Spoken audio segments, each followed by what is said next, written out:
I don't know what's going on. Okay. Hold on. I don't know what page we're on. It's going to be on the front page. Pledge allegiance to the flag of the United States of America and to the republic for which it stands, one nation, under God, indivisible, with liberty and justice for all. Right, so we're trying out a new seating arrangement tonight, something I asked staff to put together after we redid the council chamber, just to improve my ability to see people on the council, and if anyone comes in, it's not set in stone. If we hate it, we can go back, but I just wanted to try it. So, one addition I need to make to the agenda, it's not on here, it's something I just learned about on my drive over. Under new business, I'm going to add in C for a library student tour. And I can tell more about that, but there's going to be a request for us to hopefully dedicate some money to getting some students here. With that, we have council activity reports. I had a policies and procedures meeting, minutes on that went out earlier today. We talked about revising the PTO bank a little bit. We talked about some things regarding cannabis use in the city and how that's an ever-changing issue. We had a budget and finance meeting where we are continuing to work down the proposed increase to the tax levy. We have knocked off a significant chunk. I don't want to speak too far in term, but I think we've knocked off about 20-25 percentage points on the proposed increase from what the committee first got. And we have some ideas on how to bring that down even further. So my hope and goal is that with the steps that we've made the last 2 years, we will be looking at a modest budget increase the next year while still being able to support everything we need to do. We also had a, just make sure I'm not skipping anything here, we had a tour of Avon Plastics on Monday, which was really great. Nick Damath and his son Nicholas, along with their plant manager Todd, were there to show us around. I was there along with Tarek and a couple of other people. It was really interesting to see all of the things that Avon can make here in town, all the things that they do, the size of their facility, the projects that they make, the companies with whom they contract, things like that. From that, I think one of the things that's coming forward is EDAP is going to be discussing what's called the Manufacturers Awareness Week, or Minnesota Manufacturers Week. Something that we've done as a city in the past, but haven't lately. So at that next EDAP meeting, I'm going to be proposing and asking them to consider doing a Minnesota Manufacturers Week here in Painesville again, except doing it the whole month of October, where we can celebrate different manufacturers in and around Painesville. We also had a library board meeting on Thursday night, and I will touch more on that once we get to the update under new business C. With that, Neil. I think we were all at the July 27th Nature Energy Public Meeting at the Legion. Wasn't real well attended, but I think a lot of people were at the one at the school, so questions are getting answered. We were all at the Downtown Street Project that took place here. August 2nd, we had a work session and went over a lot of the different departments' agendas. Like Sean said, the 9th we had policy and procedure, and I just got done with Public Works. Talked about the 24th Street project downtown. We talked about the street CIP improvements for the next 12-15 years. Lake Avenue Riverbank put in a grant request, and AMPI talked about their phase 2 update. Gene.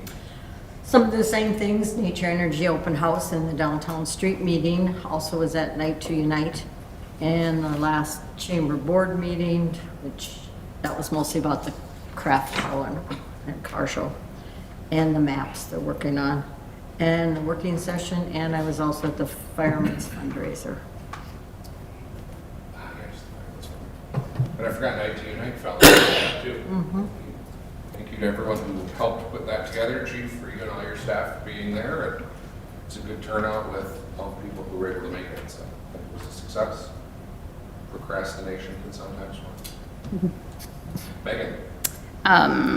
Let's see, so just basically what everybody's already mentioned, the downtown street project meeting, the working session, the fireman's fundraiser, and then Night to Unite. I missed quite a few meetings last week because we were trading illnesses around our house like baseball cards, so hopefully we're done with that and I can resume normal activity, so that's it for me. Paul? I was at the downtown project information meeting, and then, hold on there once. Finance meeting and the Wednesday council working session. And that's all I have.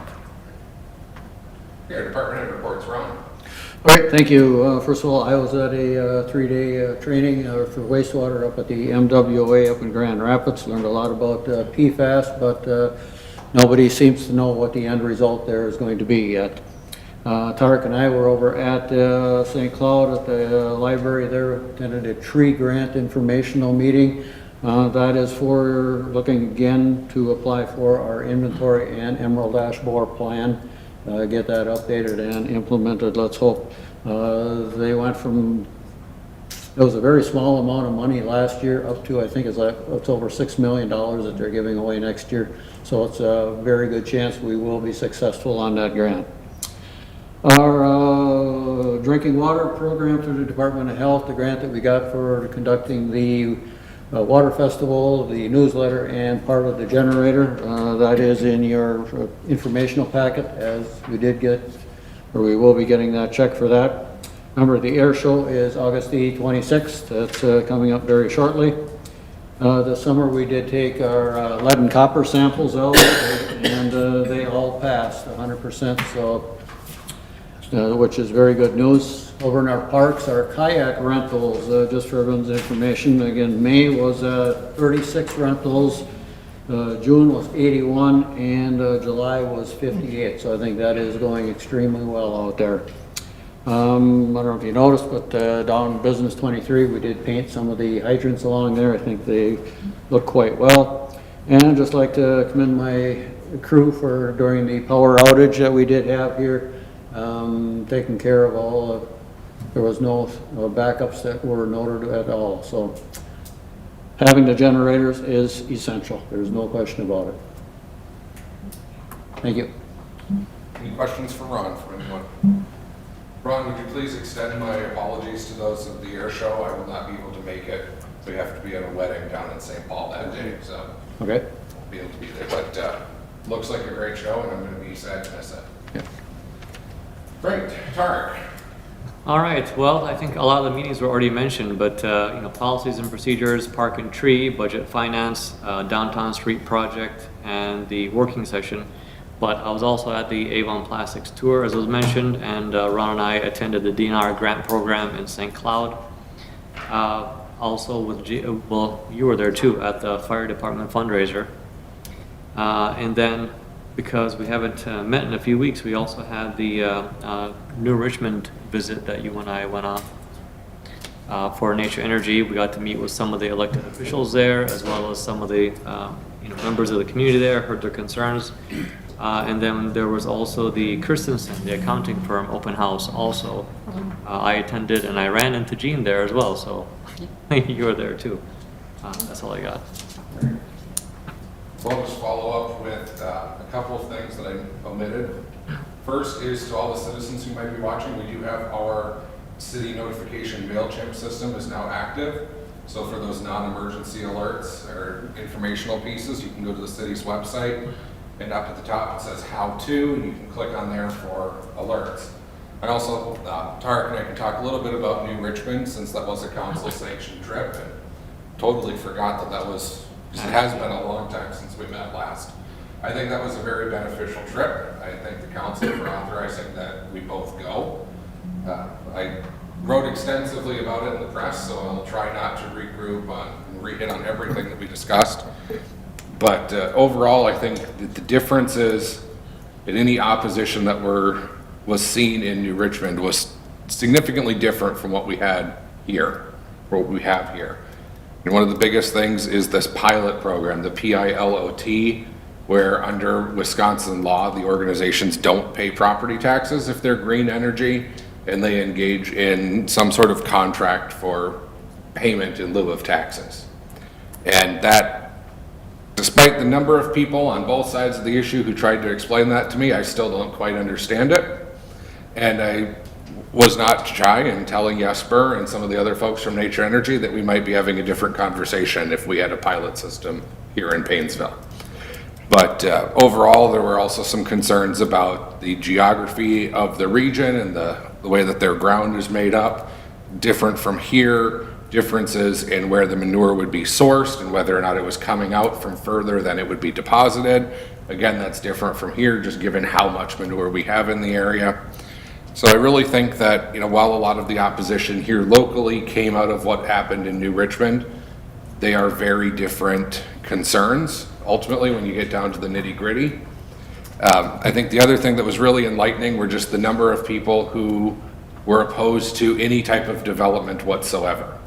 Folks who didn't want apartment houses, folks who didn't want any sort of residential or commercial, they didn't want anything going up because their way of life was significantly shaken up by the St. Croix Crossing Bridge, and they didn't want anything else coming in to affect it. So, hard to understand exactly what might carry over here, but I think at the end of the day, a lot of it was significantly different, where we as a council shouldn't feel beholden to any real concerns that New Richmond had. Certainly there are some things that carry over, such as water pollution and things, which Nature Energy has already discussed with us at length. But by and large, most of the oppositional concerns that were expressed to us were limited to New Richmond. And I think even, Tarek and I spent, how long? 20, 30 minutes talking to one of the primary organizers of sort of the protest movement there about his concerns. And at the end of the conversation, he shared with us, well, if things were like they seem to be in Painesville, I might support it, or something to that effect. So I thought that in itself was particularly promising. Anything that you think we should add from that, or does the council have any questions about the New Richmond piece? Okay, all right.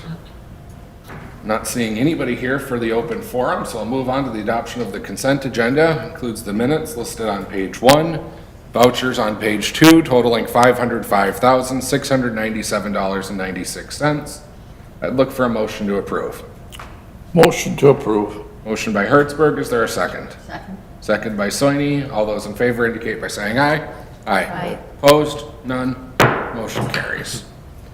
Right. On to the safety contract. Ron. All right, thank you. The MMUA and the League of Minnesota Cities has teamed up over the last number of years, and they have been offering us here a different safety contract. Basically, they do everything that our existing contractor does, except at a lot lower price. First of all, the League of Minnesota Cities takes off 55% of the cost of it, so that leaves 45%, obviously. And that, along with a larger, we do have initially 5 communities and possibly 6 after the first of the year. So our entire bill would be about that little less than $900. After talking with the people that are in it and everything that they're offering, I guess I would see no reason why not accept the cost savings here. The new bill that we just got from our old safety person was $5,700, so there's a very substantial savings here. Ron, I know the one thing we discussed is that all of those OSHA safety policies, we would suddenly be responsible for drafting those in-house. Is that right? Well, they give us copies, yes. I mean, Right, so we'll have the copies that we already have. Correct. But any new ones are going to be our responsibility, right? Right. And currently under the Safe Assure or whatever it is, that company drafts them for us. Correct, yes. Yeah, but otherwise, it's an additional $4,800 a year for that, or $47, whatever the math comes to. Any questions for Ron? Otherwise, a motion on this would be in order. I'll make the motion to approve the agreement establishing a regional safety group. Right, there's a motion by Hertzberg as stated on the action sheet. Is there a second? I'll second. Seconded by Brick. Any further discussion? All those in favor indicate by saying aye. Aye. Opposed? None. Motion carries. Right, mortgage satisfactions. Tark. Yeah, this is a mortgage that was outstanding by the sale of a property from Wilner and Haven. This was something that Belinda tracked down. It happened years ago, and it was never followed up on until she came across it and realized that, yeah, there was a sale, and it, based on the terms of the agreement. And of course, we discussed this with Bill Spooner, who also agreed that, yes, we can ask for this. And we did, and we came to, we spoke with one of the owners and who related to the other owner, and they agreed to settle it. Okay. So this has been paid, now we just need to do the paperwork on the release. Yeah, and Okay. that's what Bill provided. All right. We have the release here. If there's no discussion, a motion would be in order. Make the motion to approve the mortgage satisfactions for Jeremy Milner and Alan and Ellen Hobbit. Right. Motion by Soini is stated on the action sheet. Is there a second? Second. Second by Thielen. Any further discussion? All those in favor indicate by saying aye. Aye. Opposed? None. Motion carries.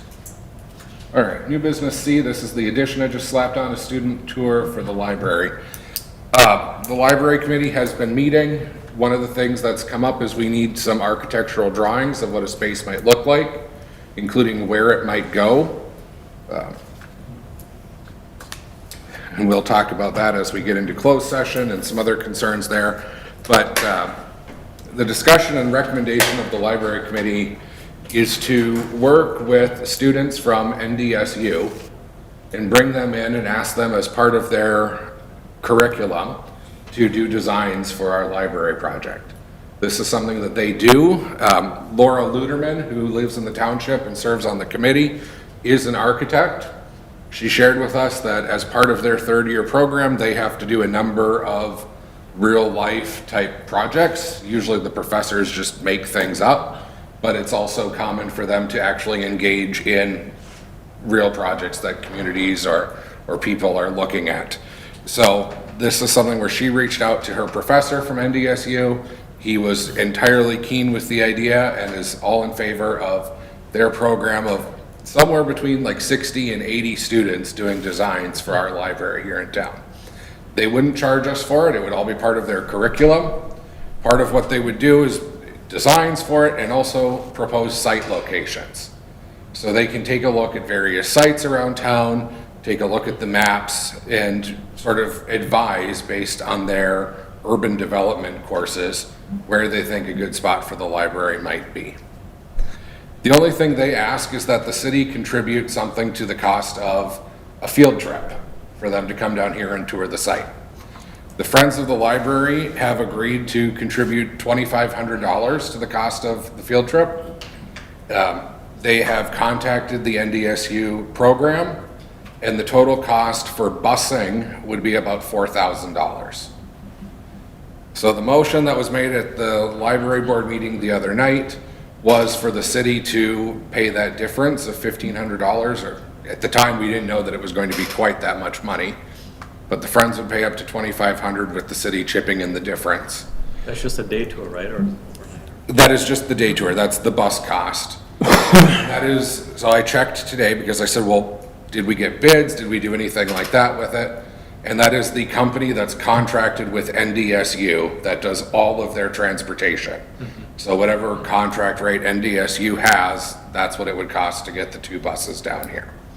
They would meet at the Historical Society, that's where they would stage, and then they would go on various tours throughout the day of the town and things like that.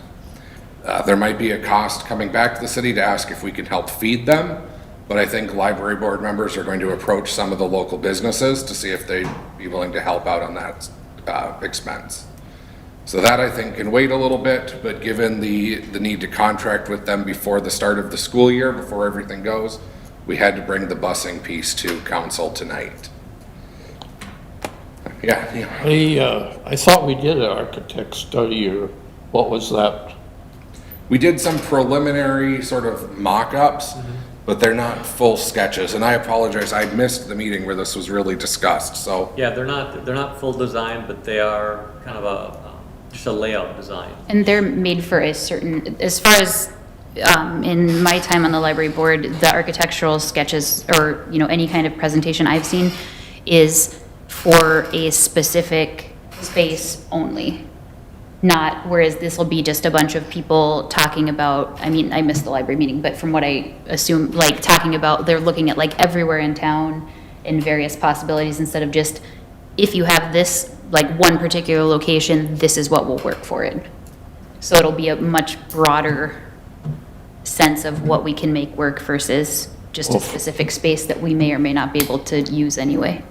For the cost, you aren't gonna get anything cheaper. Correct. No. I mean, it's educational and a good experience for them students. Yeah. I'm all for it. I'll make that a motion if we're ready for it. I think we're ready for it. The only request, I think we have some money in the library capital improvement fund, so I would suggest that it come out of that fund. And that would be part of the motion. I've got a question. What about the community fund, fundraiser that they had up at Shady's last year? They raised a bunch of money from there. Yeah, library board members are asking to see if that can be a contributing source as well. Yeah, They haven't heard back yet. okay, So, but that is something in progress. We need to keep things going so that. Sure. Because again, they're gonna start their semester of school in about a week and a half, 2 Yep. weeks. So they need to get down here and going on it. well, I think that's a pretty good price to pay for them to come down and give their ideas, because then you got 80 different minds all coming together. Right. All right, so right now I have a motion by Hertzberg authorizing the city to spend up to $1,500 to fund a busing for the NDSU students to come down here, and that money would come out of the library capital improvement fund. Did I hear you right? Okay, do I have a second to that?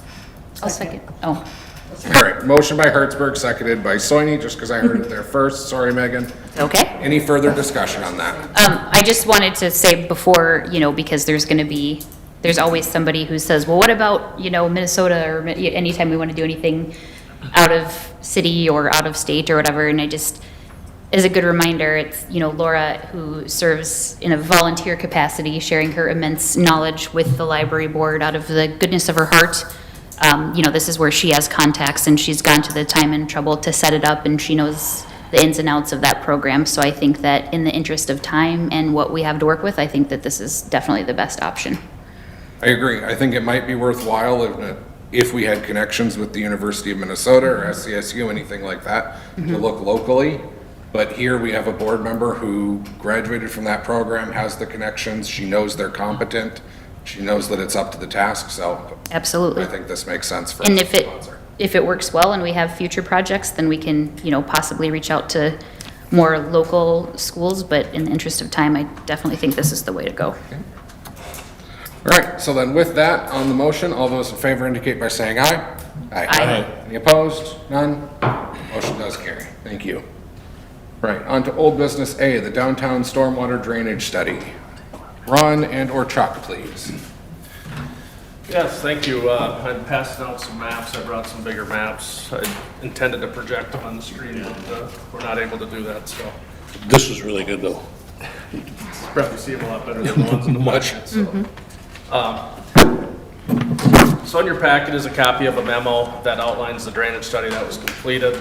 As the council may recall, the focus of this study was really to look at, when we redo the downtown, there's 3 stormwater outlets that discharge into the river along Haynes Avenue, and if there was a way where we could maybe pursue some funding to try to put in some type of stormwater treatment to improve the quality of the stormwater before it enters the river. So we looked at a couple of options, and not only did we look at those 3 outlets on Haynes, but we also thought we'd pull in the one along Oak Park Avenue, way on the left side of your map. You'll see it on the bottom there. There's another large storm sewer that goes into the river along Oak Park. So we looked at all options. Really, given the development in this entire drainage area, there wasn't a lot of opportunity to try to do anything. We could have tried to build in some underground storage, but that gets very, very costly. So we looked at the regional ponding approach.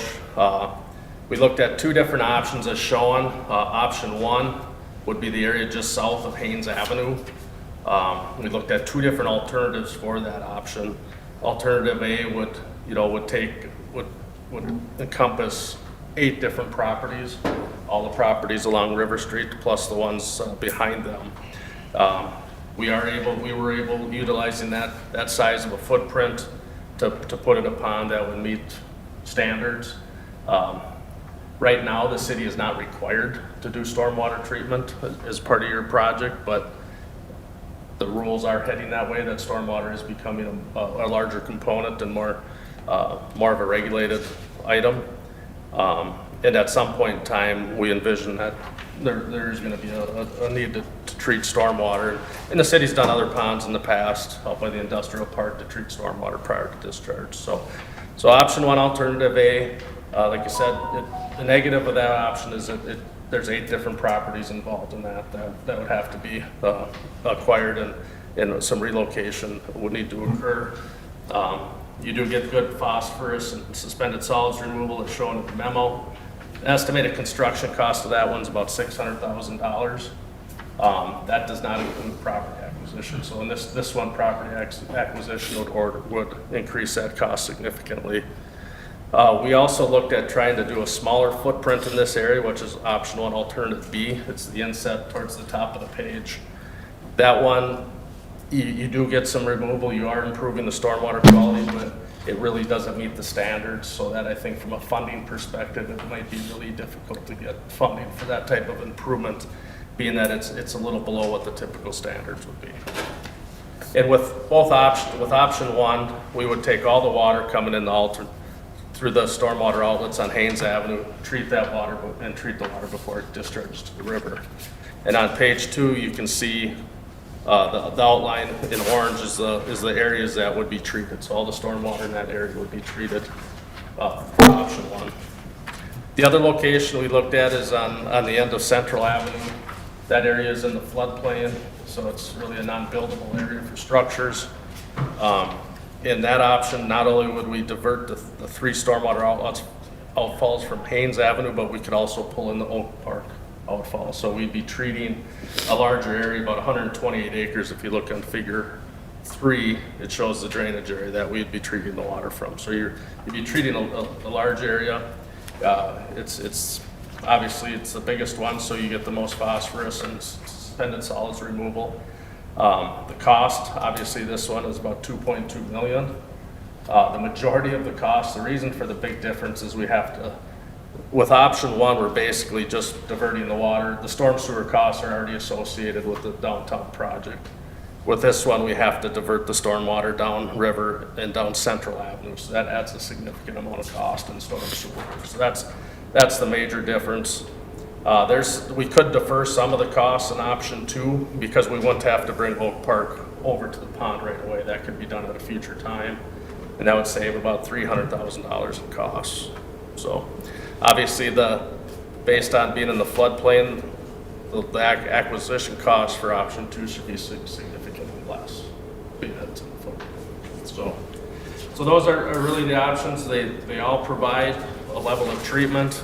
I think if we're going to pursue funding, we'd either want to do option one, alternative A, or option two. I think those would have the best chance of funding just because they meet the standards. Chuck, are there grants available for this type of thing? Yeah, there's clean water funds out there, and that's the goal of why we did the study earlier, so we could try to pursue some of this funding. Obviously, before we pursue funding, though, we're gonna want to know we're gonna need to know where the pond's gonna go, and we're gonna have to have some agreements in place that if we were successful, we're gonna be able to get the property. Trick, my biggest concern with option two is the council's expressed some concern in the past about potential environmental hazards on the property. Does your price include any type of cleanup or mitigation of anything that might be there? It does not. I think one of the things we had talked about with that is pursuing some grant dollars to do also a cleanup of that site as well.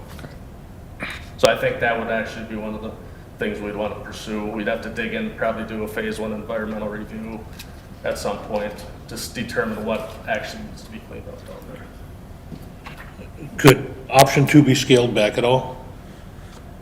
It probably could. You know, we'd have to look at it, you know, this is a conceptual design. Sure. You just want to make sure, like I said, that it meets the standards, that it meets. Yeah. So that, like I said, you're not really being forced to do this, you're being sort of stewards of the environment, and so, but to get funding, the funding agencies are gonna want to see that it meets the standards. Yeah. Okay. When we talk about the potential for funding, are we talking about grants that would cover 100% of the cost or close there? There's different grant pools, you know, it might take more than one grant, kind of get to that level. I mean, everybody's very concerned about the lakes and the river pollution. This is step one. Prime importance. I think we'd have good community support. Lake and township people, I think, would appreciate our endeavor. Is this something Public Works would take a look at? We do have a Could comment on recommendation. that. Public Works has reviewed this. We did not have a recommendation. As Neil noted there, I think this project is bigger than just the city of Painesville. I think we were leaning towards having an informational meeting where we can invite the Lake Association, Rice Lake, the Watershed District, and maybe the county, and I don't know if the DNR would want to come, but, because we're going to need everybody's hand in getting this here accomplished. But it was option 2 that the Public Works was looking at recommending.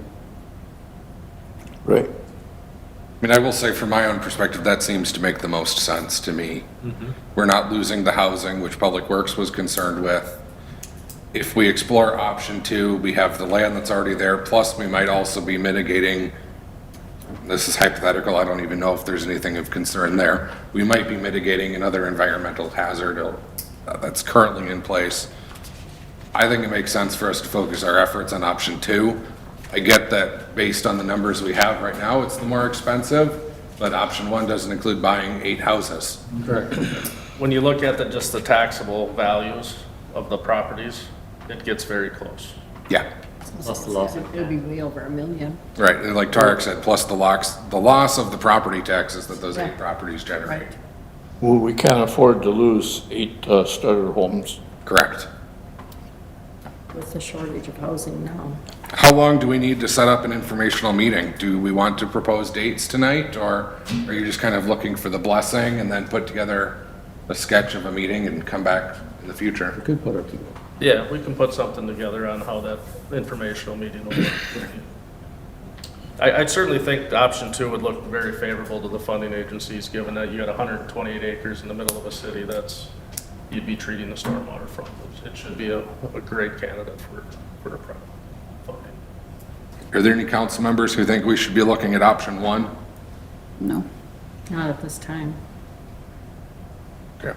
And I feel like whatever we look at, there's so many emerging grants for the treatment of water and drainage and flooding with, you know, some extreme weather that the country is experiencing and will continue to experience. And I think that there's only going to be more grants as time goes on. So I Probably. think we have a good chance of being a good candidate for those. So I think it's a good idea. Well, let's put together the proposal for an open house and what that would look like, and we'll take it up at our next meeting, or sometime later. Thank you. And we know who owns that land for option 2, don't we? I do. Okay, They have been notified that this was coming to council. okay, good. Okay, moving on then to the nuisance property, 353 Stearns Avenue, page 21 of our packet.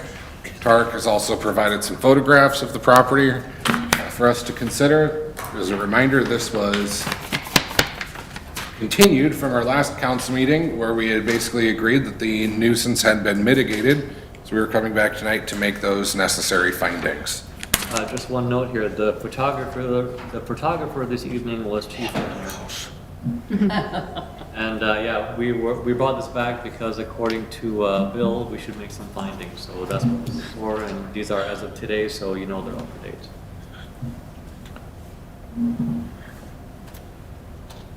I guess I'm not seeing anything in the pictures that meets our nuisance ordinance, except that we've got some weeds, but that falls under a different And they need to know. jurisdiction. Yeah, we wanted to highlight the weeds. There is overgrowth of weeds there, but the nuisance is all cleaned up. I have a question, is that an operating outhouse in the one picture? I think it's a shed. get close enough ever to, Okay. Who gets to do that? I don't know. I'm not sure if it's an outhouse, if it's Just a shed. Yeah. a sort of a It's like a shed, if garden it's shed. a hunting shack, Sure, line, I have no idea what that is. yep. But whether it's an outhouse or not, under our ordinance, it wouldn't be a violation. The only technical violation that's there are the tires in the trailer, but they're stacked in a manner, they're in there, that would indicate that they're gonna be removed, so that's not really that big of a concern. The weeds are really the last thing to be addressed, but It looks like the travel trailer is moved too. Yep. So I mean, yeah, it's not, as far as our nuisance goes, it looks fine. As far as the landscaping goes, it needs help. Well, so does my house right now, honestly. I could get the weed whacker out myself. Again. I was just glad that the prick that lives at Coronis and First finally mowed his lawn a couple weeks ago. Good. I know. We need to speak with him about that. Thinks he can have a lot there right on the corner in Lake and then just let it Jeez. grow. Do we have proposed findings so that we know what we're adopting? I sent you proposed findings, Tarek. I didn't bring a copy with me, but I did send you proposed findings on all three properties. I'll pull them up, hold on.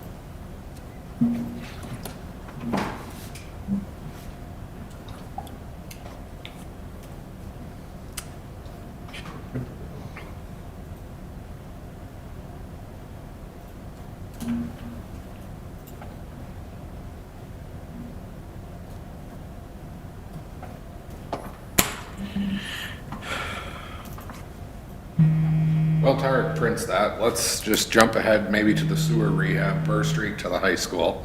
Only because I think Tarek's gonna need to talk about cable franchise. So can we jump ahead to page 63?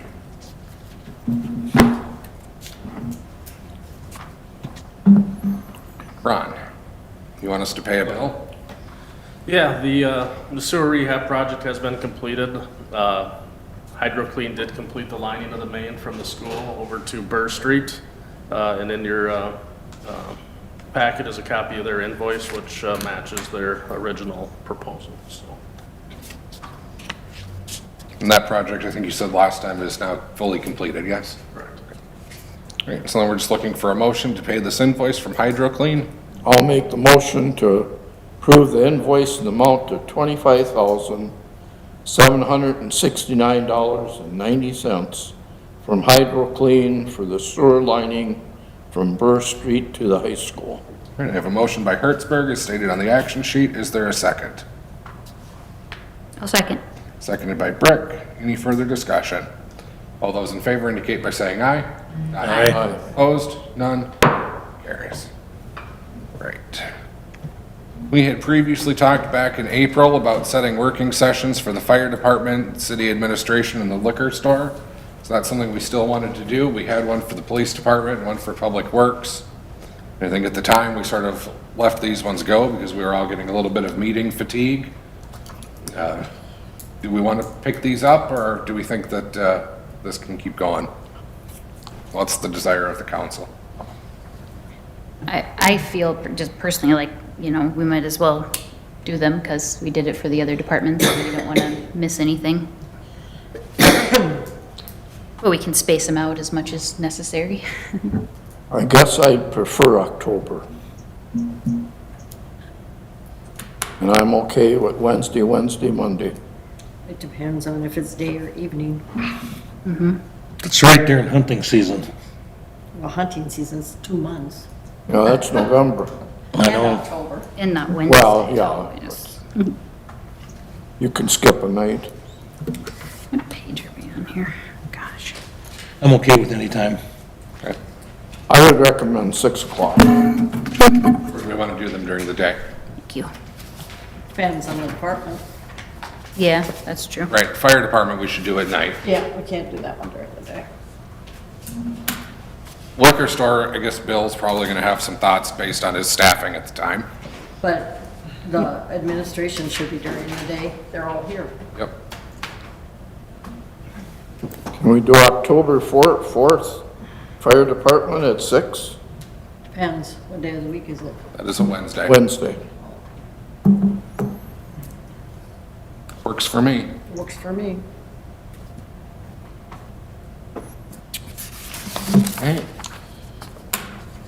Let's pick them all, then we'll just do a blanket motion. How about city administration, October 4th at 4? Just, I'm thinking 2 hours earlier, even if we close city hall then for half an hour, if the girls want to attend, they'd be here. It's not that long of a closure. wouldn't probably need to close. Somebody could just, I think that's a good idea, get 2 of them done. Yep, Then liquor store the 25th at, 25th of what? October? yep. 4? is he going to be driving bus? Oh, yeah. He's only driving morning bus, I think he only drives, just morning, I think. I'm not Well, Until he sure. drives in the afternoon randomly. Yeah, right, they need him. Yeah. He'd be better off with something like 1 o'clock or something. Or else at, after he's usually left the store. We do liquor board at 5, so I know that works for him. We do 5? Is that what day is that? Wednesday. I think Bill does church on Wednesday. At church on Wednesday, he wouldn't, Then we gotta do it earlier. or the day before. Would 1 work? 1 works for me, let's set it then, and if he's got a problem, we can reschedule. Okay. Sure.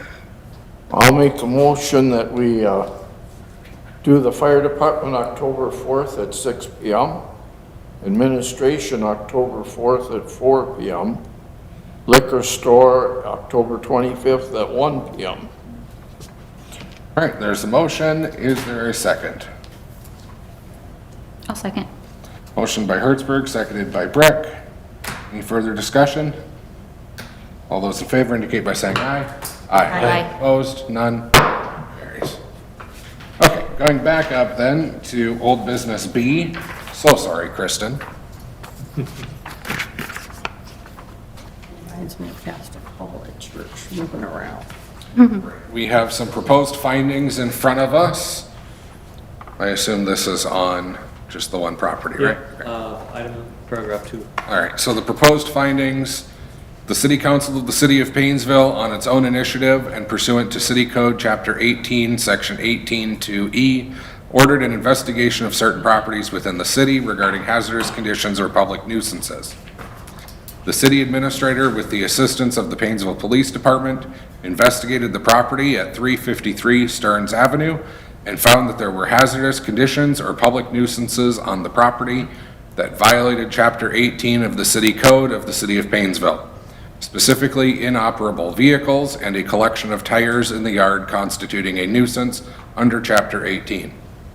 The City of Painesville scheduled a public hearing before the full council, conducting the hearing in the manner of an administrative appeal from the finding of the city administrator that a public nuisance existed on the property located at 353 Stearns Avenue, Painesville, Minnesota, which is legally described as, and then the legal description follows.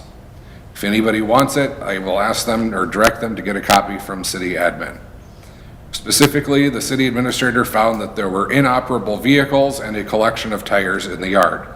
The public hearing on this issue was called at or about 7:15 PM on July 24, 2023, pursuant to the notice of hearing duly provided to the property owner, occupant, and mortgage holder.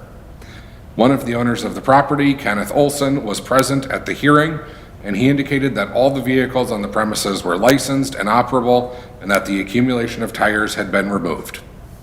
A photograph of the premises was reviewed, and it appeared that all tires had been removed from the premises. the trailer on the property was licensed along with the camper, and that no hazardous or nuisance conditions remained on the premises.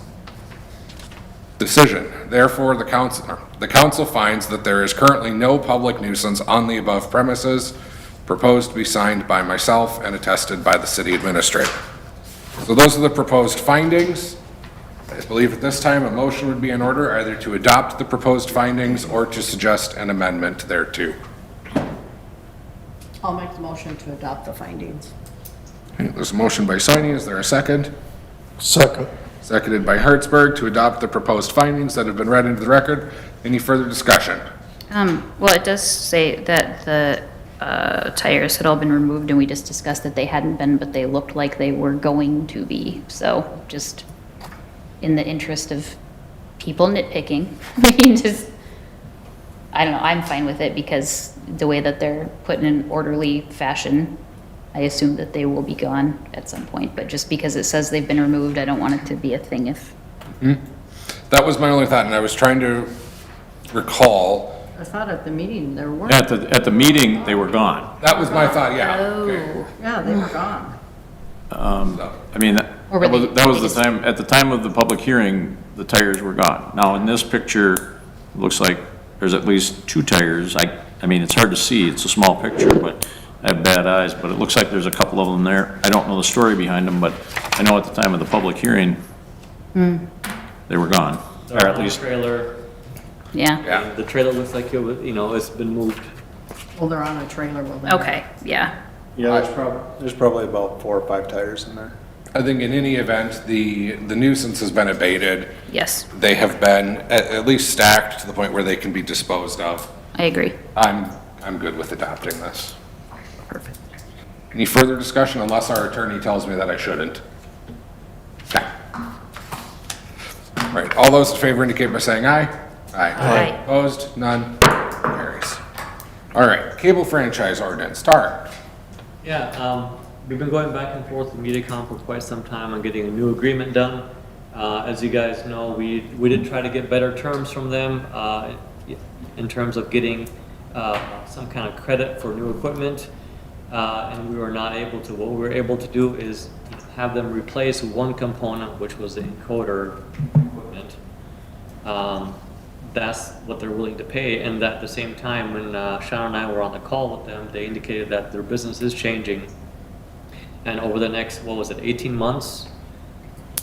18 months or more, they envision that they will be primarily an internet-based instead of a cable-based form of delivery. So with that in mind, they initially said that all their agreements typically are 10-year agreements, and we said we would just rather keep it as a 5-year, especially since things are changing down the road. So the terms of the agreement are, pretty much similar to the ones that we had in the past, and it's just renewing. I think just clarifying, they're still going to be offering television services Yes. like they have been, but they will be more of like internet streaming. I think Arvig does it that way based on what my grandpa was sort of sold, where it's delivered over your internet rather than like a dedicated cable line, It'll come through an internet cable versus that coaxial cable. which is the same cable, but yeah, I don't exactly know. It's a technical difference on the back end that they were talking to us about. so that would be an interesting question. Do you even need a franchise agreement if they're basically Internet? turning into Hulu, Netflix? I mean, those kind of companies don't have franchise agreements, and people have their service over the internet. But I don't know enough about it, I guess, but it's an interesting question to me. If they're becoming an internet service, do they even require a franchise? I'm not sure. I don't know. I know as part of this agreement, they did agree to pay for the encoder, which was what? $100. So 3,000 some. And it saved us as a city a little bit of money and lets us broadcast our meetings now in high def, which we were not previously able to do. So, The main difference is, we have an access channel with them that we broadcast on. We're Will that- working will that on cable continue? right now. yes. It will, okay. Cable isn't, like tonight now, I don't think it's being broadcast. It's being broadcast on YouTube. I don't know about cable. Is it on like Channel 8 or? On Channel 8, all day long, it just says what is going to be broadcast, but nothing's being broadcast. Well, I know we were gonna try to broadcast it today, so I'm not sure if we are broadcasting on 8 right now or not, but it is streaming. And then I read in here, we get like 5%. If we choose to collect that, we could, yes. Are we currently? We are not. We're getting nothing from them. Right, and the reason why we're not currently doing it is that it would just be tacked onto everybody's bill. So the city would be charging the 5%, which is then just gonna get passed on to every resident, just to come back to the city. Do they give you a number, how many residents are using? That was my question too. No, they haven't, but Because- they did encourage us when we said, we'd like to get some kind of credit. They said, well, this is why we're letting you charge this fee, but I think we didn't want to charge residents more to actually get something back from MediaCom. Well, I guess, yeah, this is something we should talk about at the meeting, Yep. but at the end of the day, there's things that need to be discussed. And how- And I think that's generally true on all of our franchise agreements, like with the gas company. And I think we've not added those fees on any of our franchises because they do just pass them on to the customer. But it's an option we have, and, you know, you could do that and I don't, these might be the only two. I can't think of any other franchises other than, Well, we do on our garbage. We get money back. I think the difference though with garbage, as I see it, is West Central driving their trucks through town causes a lot of wear and tear on our streets. MediaCom just having an underground line isn't causing us any disruption. So it's hard for me to justify the added revenue. Well, if you're gonna go after MediaCom, then, Vibrant should be paying also. Look what they've done. Yeah. A lot more. Well, then you should look at Starlink and Verizon and everyone else. I don't really see a reason to have a franchise agreement when people are able to decide where they want to spend their money for any sort of internet type of access, especially when these meetings are going to be broadcast on YouTube to start with. Well, because are we using MediaCom? Well, I think we can talk about all that at the Yeah. meeting. Yes. I'll make the motion to approve the public hearing. Monday, September 11th at 6:30. All right, there's a motion to set a public hearing by Hertzberg. Is there a second? Second. Seconded by Thielen. Any further discussion? All those in favor indicate by saying aye. Aye. Opposed? None? Carries. All right, page 66, the hiring of a part-time SRO DARE officer. So public, or policies and procedures met to interview this gentleman to come work for us. I wasn't able to participate in the interviews. My wife had a doctor's appointment that ran long, but I did have the opportunity. I stopped in at the PD when he was dropping off his application. So I did have the chance to speak with him, and I agree with the decision to hire. Policies and procedures reviewed his qualifications and made a recommendation that he should be hired at a grade 9, step 4. And then in so doing, we'd also approve this para membership. I don't know, Tarek or Chief, if there's anything else you guys want to add? Nope. I guess the only question I would have for you guys is, in the initial posting for the SRO stuff, this was originally gonna come back after everything was done. So if we approve this evening, are you still expecting me to come back with it?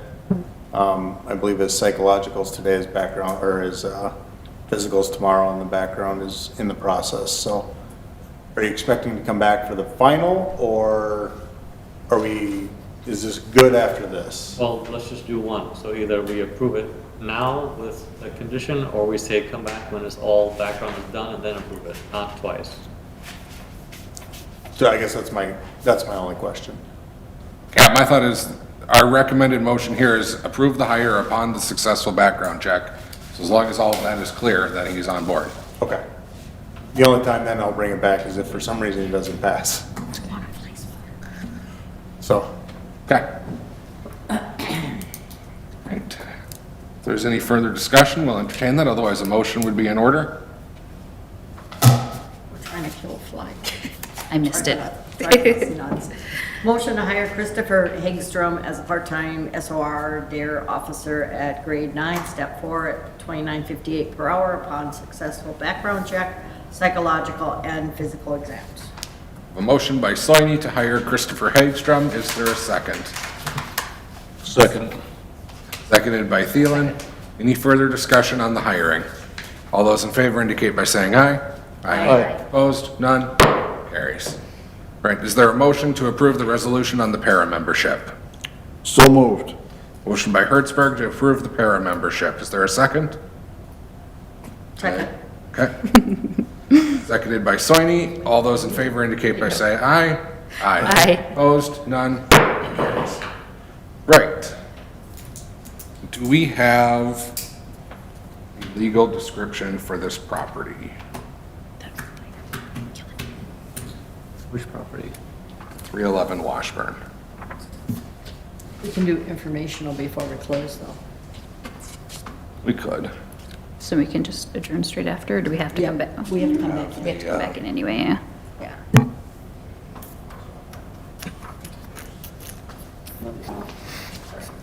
All right, Tarek's going to pull up the documents that we need for the closed session. Informational, we have our police department reports on page 69, health grant that Ron told us about earlier on 73, some minutes, and then all the financial reports will be available on our website. That is it for informational.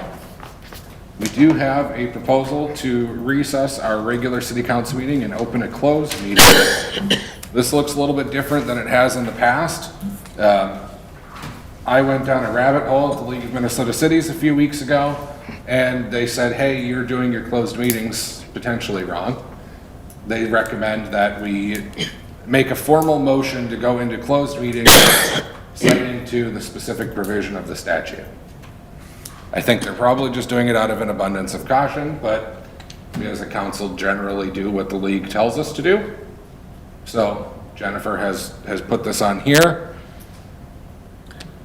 So, at this point, if anybody is willing to make a motion that we adjourn or recess our regular city council meeting and open a closed meeting pursuant to state statute section 13D.05 subdivision 3 to discuss developing an offer on real property located at 311 Washburn Avenue, legally described as lots 4 and 5 and the south 40 feet of lot 6, block 13, Haynes Addition. I'll make that motion. Motion by Soini, is there a second? I'll second. Seconded by Brick. All those in favor of recessing and going into a closed session indicate by saying aye. Aye. Opposed? None? Carries. Right.